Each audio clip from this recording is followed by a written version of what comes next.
Every single day, there's this constant hidden stream of messages flashing all across the globe. And these messages, they're coordinating the movement of, well, pretty much everything you own. We're about to crack open that inbox and finally learn its language. Okay, so take a look at this. At first glance, it probably looks like total nonsense, right? Some kind of code? But believe it or not, this is actually a super clear request to move 30,000 tons of coal from Indonesia to India. This little message is just one piece of a massive hidden system that basically runs our world. And stick with me, because by the end of this, you're going to understand the language that makes it all happen. All right, so to really get a handle on this whole system, we've got to start small. We're going to break down just one single offer. You see, every single one of these messages follows this really clear logical pattern. And once you see it, I promise, the whole global network just starts to click into place. The whole thing is built on this one core idea: chartering. It sounds fancy, but all it really is renting a ship to move stuff from point A to point B. I mean, think of it like a global Uber for goods, just with absolutely massive vehicles. This right here, this is the foundation of pretty much all of global trade. Okay, let's zoom in on our first message. This one's from a broker over in Mumbai, India. We're going to treat this email like our Rosetta Stone. It's a totally typical request, and it has all the key pieces we need to start decoding this hidden world.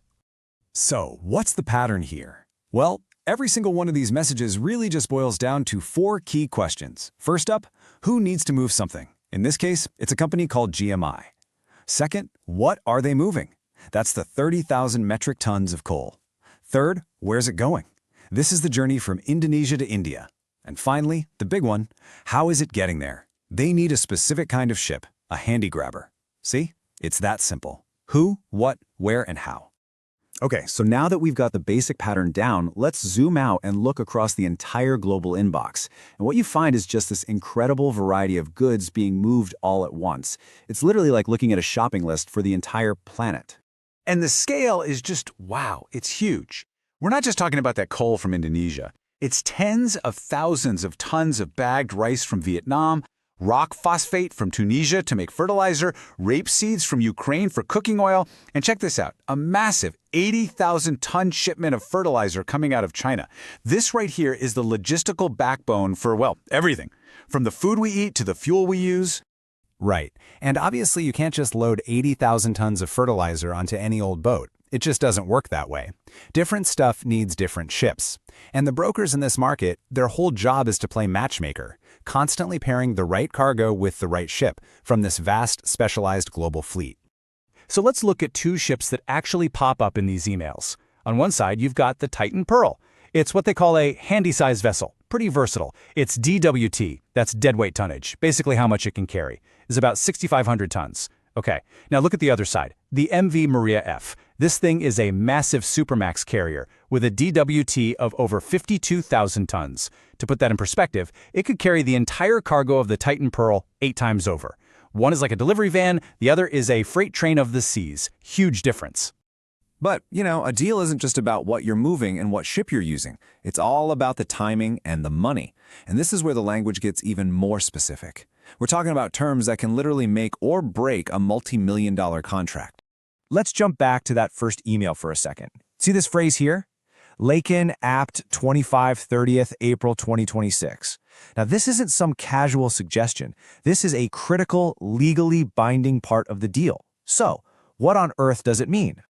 So laycan is actually a mashup of 2 words. Lay days, which is the earliest date the loading can start, and canceling date, which is the absolute latest the ship can show up before the whole deal can get canceled. So for this shipment, the ship has to arrive sometime between April 25th and April 30th.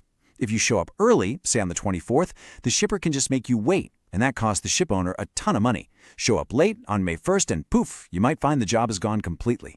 That little 6-day window, it dictates the entire schedule. All right, next up, the money. This part, invite owner's best offer, that's pretty straightforward, right? It's basically asking ship owners, hey, what's your best price? But the real key to understanding the cost is hidden in the details, like this little acronym, FIOS. FIOS. It stands for Free In and Out Stowed, and what it means is that the ship owner does not pay for loading the cargo on or taking it off. That whole responsibility and the massive cost that comes with it falls completely on the company that's renting the ship. Think about that.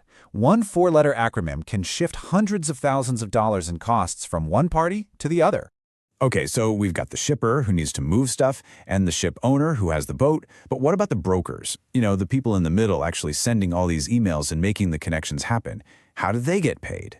Well, if you look closely, you'll see little phrases like AdCom 3.75% scattered throughout these messages. That's the address commission. It's the broker's fee. And it's usually 3.75% of the total cost of the shipment, paid by the ship owner for putting the deal together. And let me tell you, on a multi-million-dollar shipment, that is a very, very nice payday. So this constant flood of emails, it's not just about one-off deals getting made. When you step back and look at all of it together, it actually creates a signal. It's like a real-time pulse of the global economy, and it's something that gets tracked every single day. And here's what that pulse actually looks like. This is some data from a daily report from the Shanghai Shipping Exchange. What it's showing us is the average daily earnings for different kinds of ships on major routes. You can see right here, on this particular day, a big Cape-size vessel was pulling in almost $36,000 a day. That's up almost $700 from the day before. It's basically the stock market, but for shipping. And this is where you can really see the market dynamics in action. A giant Cape-size ship, the kind they use for huge iron ore and coal shipments, is earning almost 3 times more per day than a smaller Supermax. And these rates, they change every day based on global supply and demand. They react to everything from fuel prices and crop harvests to major world events. It gives us this incredible real-time signal of which parts of the economy are heating up and which are cooling down. Okay, so a stream of cryptic, jargon-filled emails. Why should any of us actually care about this?